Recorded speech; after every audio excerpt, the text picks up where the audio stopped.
Welcome, ladies and gentlemen, to our YouTube channel. Today we're going to be working on a 98 Jeep Grand Cherokee with the 4.0 engine, replacing the rear track bar. And in the next video, we'll be aligning it. So, hope you enjoy.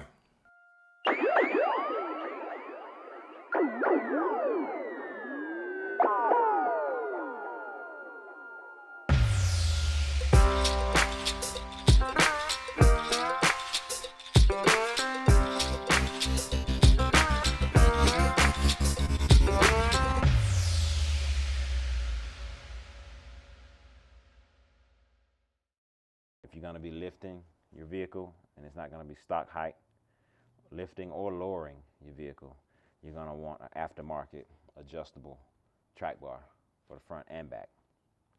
All right, stock track bar. Here's your forged aftermarket rough country rear track bar, brand new. When you get this track bar, take this off, take your adjuster off. When you take your adjuster off, mark which side goes to which side. So before you remove the adjuster sleeve, put some masking tape or some kind of tape on this side, and also put masking tape or some kind of tape on this side, so you can remember which side of your sleeve goes to which component. You don't want to flip it. You don't want this side on that side. Also, when you put it together, or when you first get it, you want to make sure that when you twist it one way, both ends go out, and you twist it in the other direction, both ends come in. If it's not doing that, then something's wrong. 18 millimeter open, closed end wrench, step down adapter from 1/2 inch to 3/8 drive, and we'll be using a 3/8 drive T55 torque bit, and a good set of channel lock pliers. And just to note with the 18 millimeter wrench, if you use a wrench to take off the right side track bar nut, when you're reinstalling the nut, use the open end. Impact wrench, 18 volt, to be removing our track bar mounting bolts. And that's it. So first thing first, chalking the front wheels, front and back of the front wheels, driver's side and passenger side. Got to do that first for safety. We're going to jack the vehicle up by the rear differential. And if you do not have a floor jack, please have a floor jack. When you're doing this, do this at your own risk. Please be careful.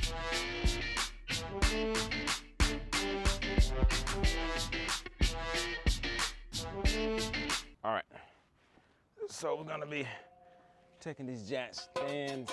I think these are 3-ton jack stands. These are the big guys, not the little guys. I like to use the big guys. You never have too much safety, so I like to use the big ones.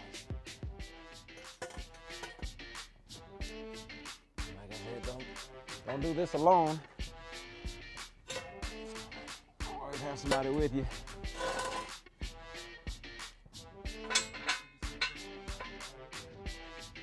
You're gonna secure your rear axle on the jack stand. But when you're under here, make sure that when you get up under your vehicle, make sure you put your jack stand under here first, under the mounting point, in case the vehicle falls while you're trying to do this. If it does fall, you want it to fall on this.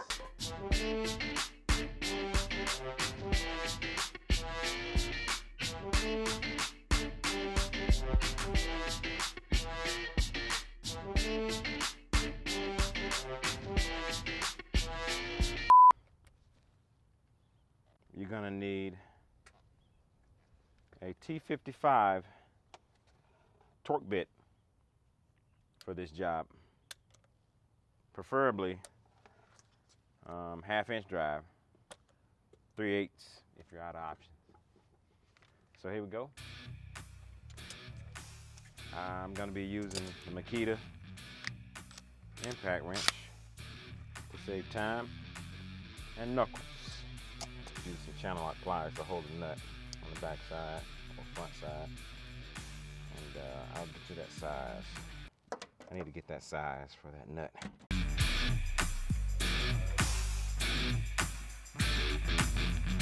So now we're on the left side with our T55 torque bit. For the left side, that's all you need. You don't need to take any suspension components apart. It's just pretty simple. And here we go. Like I said, I'm using an impact wrench, so I like to get the job done a little fast. There we go. Just take that out, set it somewhere safe, and take out your track bar. There you go. A few moments later. You want to install it with this angle going in this way, because that is going around your exhaust. Just remember that. The driver's side goes in first when you're installing. The driver's side comes off last when you're removing. But you're gonna need to hold it up and put the bolt in at the same time. It should run in with your fingers most of the way, the majority of the way. If not, something's wrong. Might need some WD-40. You might not need WD-40. It might not be wise. Follow your maintenance book guidelines for torque specifications and whether or not you need to use torque Loctite on your bolts.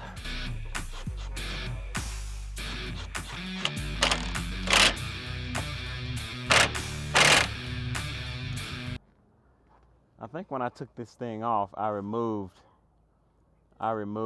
this bump stop mount when I took this thing off, because when I originally took it off, I've taken this track bar off before when I put the lift kit on.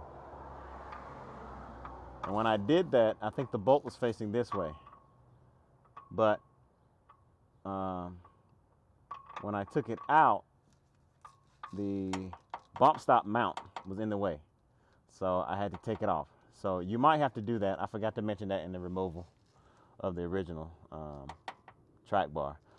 You're definitely gonna have to take this bump stop mount off if your bolt is mounted this way.